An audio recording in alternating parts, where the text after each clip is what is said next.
कहते हैं जब इंसान की किस्मत उस पर मेहरबान नहीं होती तो वो ऊपर वाले से नहीं अंधेरों से उम्मीदें लगाने लगता है। कभी मंदिर की चौखट से लौटकर वो काली रातों के देवता को पुकारने लगता है। वो भूल जाता है कि हर सौदा किसी कीमत पर होता है और कुछ सौदे ऐसे होते हैं जिनकी कीमत जान से भी ज्यादा भारी होती है। ये कहानी है रिया की, एक ऐसी लड़की की जिसने प्यार में सब कुछ खो दिया, जिसने अपनी गरीबी, अपनी बेबसी और अपने टूटे हुए सपनों का बदला लेने के लिए उस रास्ते का दरवाजा खोल दिया जहां से लौटकर कोई इंसान पहले जैसा नहीं रहता। वो रास्ता जो अमीरी का नहीं बल्कि अभिशापों का रास्ता था, जहां दुआएं नहीं सौदे किए जाते हैं, रूह के, आत्मा के और मासूमियत के। रिया ने सिर्फ एक बात सोची थी, वो भी अमीर बनेगी, वो भी कुछ बनेगी। पर उसे क्या पता था कि शैतान के दिए हुए सुख सिर्फ कुछ पल के होते हैं और उनके पीछे आने वाला दुख सदियों तक पीछा करता है। हर रात जब वह आईने के सामने खड़ी होती थी तो उसे लगता था कोई उसके पीछे है, कोई जो उसी की परछाई में छिपा बैठा है, जो मुस्कुराकर कहता है, वादा तो तूने खुद किया था ना। और वहीं से शुरू होता है तिस्म का सौदा, एक ऐसी दास्तान जहां इंसान अपनी ख्वाहिशों के लिए खुद को दांव पर लगा देता है और फिर धीरे धीरे समझता है कि शैतान के दिए सौदे कभी मुफ्त नहीं होते। रात के सन्नाटे में जलती एक बत्ती और उसके नीचे बैठी एक लड़की, नाम था आर्या।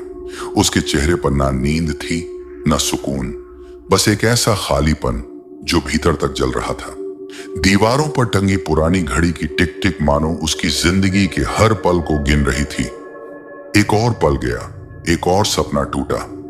आर्या का घर शहर के किनारे एक तंग गली में था, जहां हर चीज में गरीबी की परछाई थी। टूटी खिड़कियां, धूल से भरा फर्श और कोनों में पड़े अधूरे सपनों के अवशेष। लेकिन आर्या की आंखों में कुछ और था, वो चमक जो किसी सपने से भी ज्यादा खतरनाक थी। अमीर बनना है किसी भी कीमत पर। कभी वही आर्या कॉलेज में सबसे होशियार मानी जाती थी, पर उसके सपनों की नींव तब हिल गई जब विक्रम उसकी जिंदगी में आया। विक्रम अमीर घराने का लड़का था, महंगे कपड़े, महंगी गाड़ी और उससे भी महंगे बोल। आर्या उससे बेइंतहा मोहब्बत करती थी, पर मोहब्बत का रंग तब उतर गया जब विक्रम ने एक दिन सबके सामने कहा, तेरे जैसे गरीब से कौन शादी करेगा आर्या, तू तो मेरे लायक भी नहीं, तू बस भीड़ में एक चेहरा है।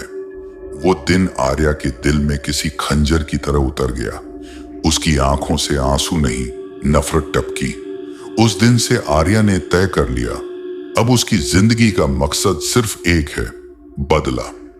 रातें उसकी दोस्त बन गईं और अंधेरा उसकी पनाह। वो रोज अपने कमरे के कोने में बैठकर पुरानी किताबें पलटती रहती। तंत्र, मंत्र, अघोर साधना। उसे कुछ ऐसा चाहिए था जो इंसान को देवता बना दे या फिर शैतान। एक रात उसने एक किताब में एक नाम पढ़ा, तिस्म। किताब में लिखा था कि तिस्म एक ऐसा आत्मा सौदे का राक्षस है जो इंसान की हर ख्वाहिश पूरी करता है, लेकिन बदले में आत्मा मांगता है। आर्या की आंखों में पागलपन उतर आया। उसने सोचा, आत्मा का क्या है, जब तक जिंदा हूं तब तक सब कुछ पालूं। उस रात आसमान में अजीब बादल थे, हवा थम चुकी थी और चारों ओर जैसे सन्नाटा किसी आने वाली तबाही का स्वागत कर रहा था।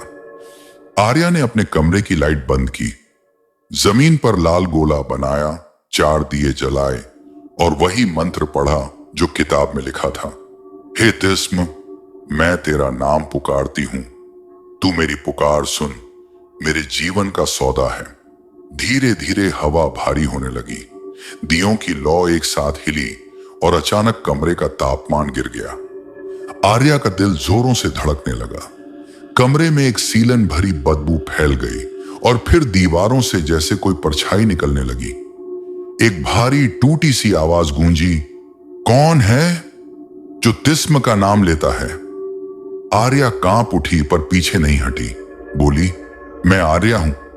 मुझे दौलत चाहिए, ताकत चाहिए, वो सब चाहिए जो मुझसे छीना गया। वो साया और नजदीक आया। उसके चेहरे का कोई आकार नहीं था, सिर्फ 2 लाल आंखें और एक काला धुंधला शरीर। और बदले में तू क्या देगी आर्या? अपनी आत्मा? उसने बिना एक पल सोचे जवाब दिया। कमरे में झनझनाहट की आवाज हुई।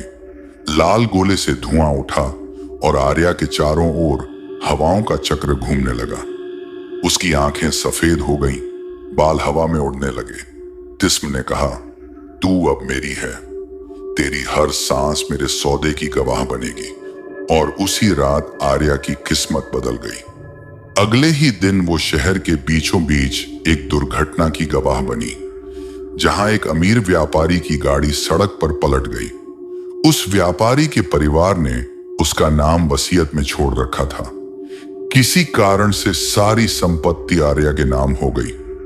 लोगों को लगा ये संयोग है, पर आर्या जानती थी ये सौदे का पहला फल था।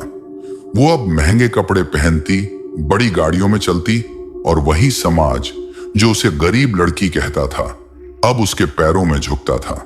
लेकिन जब भी वो आईने में खुद को देखती, उसे कुछ अजीब दिखता। कभी परछाई उल्टी होती, कभी उसकी मुस्कान में कोई और मुस्कुरा रहा होता। हर रात उसे किसी के कदमों की आवाज सुनाई देती, धप धप धप। वो जानती थी ये तिस्म था, उसका सौदे का साथी, जो अब उसके हर पल के साथ जुड़ा हुआ था। एक रात वो अपने पुराने कॉलेज के पास गई, जहां विक्रम अपने दोस्तों के साथ पार्टी कर रहा था। आर्या ने उसे देखा, खुश हंसता हुआ, वही पुरानी अकड़। वो मुस्कुराई और मन ही मन बोली, अब मेरी बारी है। उसने बस एक बार आंखें बंद की और कुछ बुदबुदाई। अगले ही पल विक्रम का फोन फट गया। उसकी गाड़ी में आग लग गई और सब कुछ खामोश हो गया। लोगों ने कहा दुर्घटना थी, पर आर्या के होंठों पर एक अंधेरी मुस्कान थी। सौदा पूरा हुआ। अब वो विक्रम के घर वालों की तरफ बढ़ चुकी थी। जो भी उससे जुड़ा था एक एक कर गिरने वाला था। पर आर्या नहीं जानती थी कि तिस्म के सौदे की कीमत सिर्फ आत्मा नहीं थी, बल्कि हर उस चीज की थी जिसे वो प्यार करती थी। और ये तो बस शुरुआत थी। अभी सौदे का असली चेहरा दिखना बाकी था। रात गहराती जा रही थी। हवाओं में एक अजीब सी सिहरन थी, जैसे पूरा शहर किसी अनजाने डर से कांप रहा हो। आर्या के पास अब सब कुछ था, पैसा, शोहरत, नाम, लेकिन उसके भीतर एक खामोश अंधेरा बस गया था।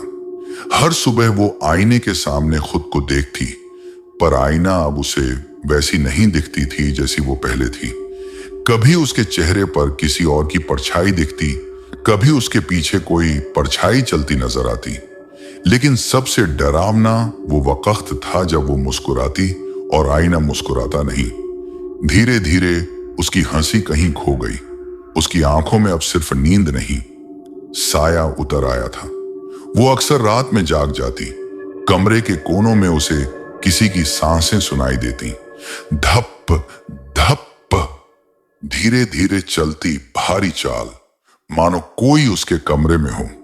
वो डर कर उठती, लेकिन कमरे में कोई नहीं होता। एक दिन आर्या के नौकर ने कहा, मैडम, आपके कमरे से रात को किसी के बात करने की आवाज आती है।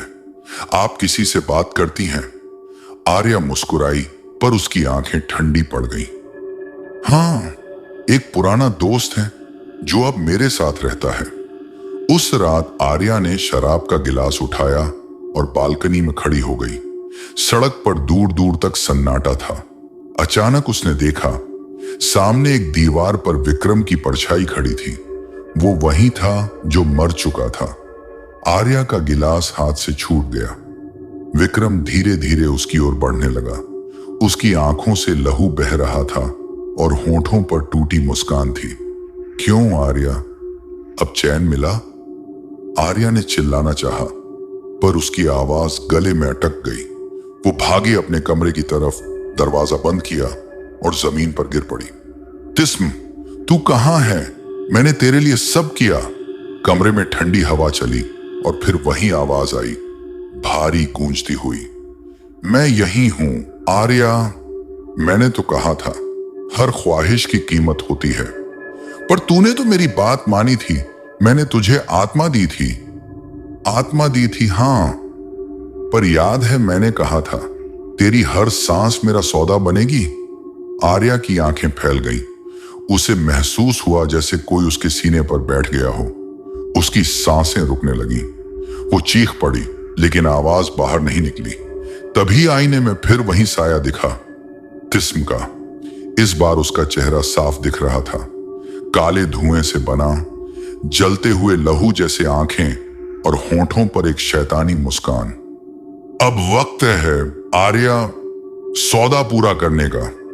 आर्या ने रोते हुए कहा, नहीं, मुझे अब कुछ नहीं चाहिए, बस मुझे छोड़ दे। तिस्म ने हंसकर कहा, जो सौदा एक बार होता है वो खत्म नहीं होता, बस पूरा होता है। अचानक आईने में आग लग गई। आईने से तिस्म का हाथ निकला और उसने आर्या की कलाई पकड़ ली। उसका शरीर ठंडा पड़ गया। उसकी आंखों में डर की जगह अब मौत का सन्नाटा था। तभी दरवाजे पर जोर की दस्तक हुई। नौकर अंदर आया, पर कमरे में कोई नहीं था, बस एक जलता हुआ आईना और उसमें आर्या की धुंधली परछाई। अगले दिन अखबारों में खबर छपी, अमीर बिजनेस वुमन आर्या की रहस्यमयी मौत। घर में कोई मौजूद नहीं था, लेकिन कमरे में दीवारों पर अजीब निशान पाए गए। लोगों ने कहा वो अकेले रहती थी, शायद डिप्रेशन में थी। पर किसी को नहीं पता था कि उस रात आर्या का सौदा खत्म नहीं हुआ, बल्कि किसी और के लिए शुरू हुआ। कहते हैं जब कोई गरीब इंसान बहुत बेबस होकर कुछ मांगता है तो उसकी परछाई तिस्म तक पहुंच जाती है, और अगर वो परछाई स्वीकार हो जाए तो सौदा फिर से शुरू होता है। कई महीनों बाद आर्या की पुरानी डायरी एक और लड़की के हाथ लगी। रीना नाम की एक गरीब छात्रा जो अपने हालात से परेशान थी। वो रात में बैठकर डायरी पढ़ती रही और आखिरी पन्ने पर लिखा मिला, अगर तू भी अपनी तकदीर बदलना चाहती है तो तिस्म को पुकार, वो सुनता है हमेशा। रीना की उंगलियां कांप उठी। उसने लाल मोमबत्ती जलाई और उसी शब्द को दोहराया, हे तिस्म। कमरा फिर से ठंडा हो गया और दीवार के पीछे से वही साया मुस्कुराया। सौदा फिर से शुरू हुआ। जिंदगी में हर इंसान कुछ ना कुछ पाने की चाह रखता है। कोई प्यार चाहता है, कोई दौलत, कोई ताकत। लेकिन जब यह चाहत हद से बढ़ जाए तो इंसान और शैतान के बीच की रेखा मिट जाती है।